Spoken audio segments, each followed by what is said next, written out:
Positivis merupakan istilah umum untuk posisi filosofis yang menekankan aspek faktual pengetahuan, khususnya pengetahuan ilmiah.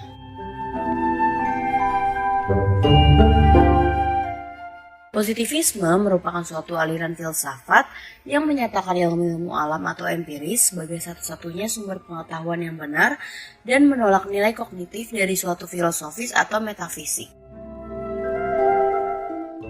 Dapat pula dikatakan, positivisme ialah aliran yang berpendirian bahwa filsafat itu hendaknya semata-mata mengenai dan berpangkal pada peristiwa-peristiwa positif, artinya peristiwa-peristiwa yang dialami oleh manusia. Positivisme berasal dari kata positif. Kata positif di sini sama artinya dengan faktual, yaitu apa yang berdasarkan fakta-fakta. Menurut positivisme, pengetahuan kita tidak pernah boleh melebihi fakta-fakta. Sejarah paradigma positivisme. Positivisme diperkenalkan oleh Auguste Comte yang dilahirkan di Montreal pada tahun 1798 dari keluarga pegawai negeri yang beragama Katolik. Karya utama Auguste Comte adalah Cours de Philosophie Positive, kursus tentang filsafat positif pada tahun 1830 hingga 1842, yang diterbitkan dalam 6 jilid. Selain itu, karyanya inilah Comte menguraikan secara singkat pendapat-pendapat positivis serta hukum 3 stadium.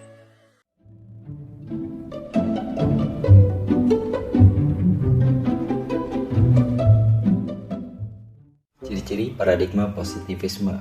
Comte menuangkan gagasan-gagasan positivisnya dalam bukunya The Course of Positive Philosophy, yang merupakan sebuah ensiklopedia mengenai evolusi filosofis dari semua ilmu, dan merupakan suatu pernyataan yang sistematis yang semuanya itu terwujud dalam tahap akhir perkembangan. Perkembangan ini diletakkan dalam hubungan statika dan dinamika, di mana statika yang dimaksud adalah kaitan organis antara gejala-gejala atau diinspirasi dari de Bonald, sedangkan dinamika adalah urutan gejala-gejala diinspirasi dari filsafat sejarah Condorcet. Bagi Comte, untuk menciptakan masyarakat yang adil, diperlukan metode positif yang pastinya tidak dapat digugat. Positivisme ini mempunyai 4 ciri, yaitu 1. Metode ini diarahkan pada fakta-fakta. 2. Metode ini diarahkan pada perbaikan terus-menerus dari syarat-syarat hidup. 3. Metode ini berusaha mengarah ke arah kepastian. Lalu 4. Metode ini berusaha mengarah ke arah kecermatan. Metode positif juga mempunyai sarana-sarana bantu, yaitu pengamatan, perbandingan, eksperimen, dan metode historis.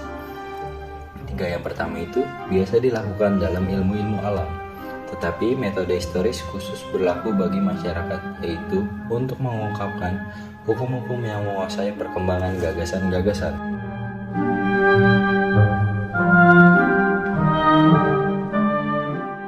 Berdasarkan berbagai uraian tersebut, dapat disimpulkan bahwa dalam melakukan sebuah penelitian, hal yang utama harus dilakukan adalah membuat dan menentukan riset desain yang akan digunakan. Secara umum, riset desain yang sering digunakan adalah menggunakan pendekatan kuantitatif dan kualitatif. Kuantitatif berakar pada filsafat positivis dan kualitatif berakar pada filsafat fenomenologi atau post-positivis. Oleh karena itu, sebelum melakukan penelitian, pilihan terhadap pendekatan yang akan digunakan harus betul-betul dipahami, agar tahapan penelitian yang akan dilalui dapat berjalan sesuai dengan kaidah ilmiah metodologi penelitian. Studi kasus, fenomena serta dampak korupsi di Indonesia. Persoalan korupsi yang sekarang telah terjadi gurita dalam sistem pemerintahan di Indonesia merupakan gambaran dari bobroknya tata pemerintahan di negeri ini. Fenomena ini telah menghasilkan kemiskinan, rendahnya tingkat pendidikan dan kesehatan, serta buruknya pelayanan publik.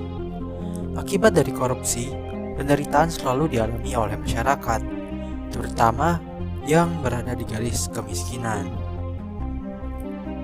Analisis membongkar positivisme hukum dalam pemberantasan korupsi di Indonesia.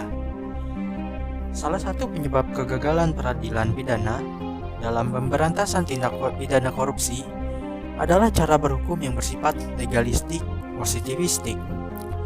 Tindak pidana korupsi merupakan kejahatan yang dilakukan oleh kalangan intelektual, oleh mereka yang memiliki wewenang dan disokong oleh modal, serta sistem yang bersifat eksklusif. Para pelaku tindak pidana korupsi sebelum melakukan kejahatannya tentu telah melakukan perhitungan dan persiapan modus operasi yang matang, mulai dari jalur mekanisme yang manipulatif sehingga dari sisi aturan dan prosedur teknis tampak legal, hingga mempersiapkan strategi untuk berkilah ketika kejahatannya mulai tercium. Sekian pemaparan materi dari kelompok 5. Terima kasih atas perhatiannya. Assalamualaikum warahmatullahi wabarakatuh.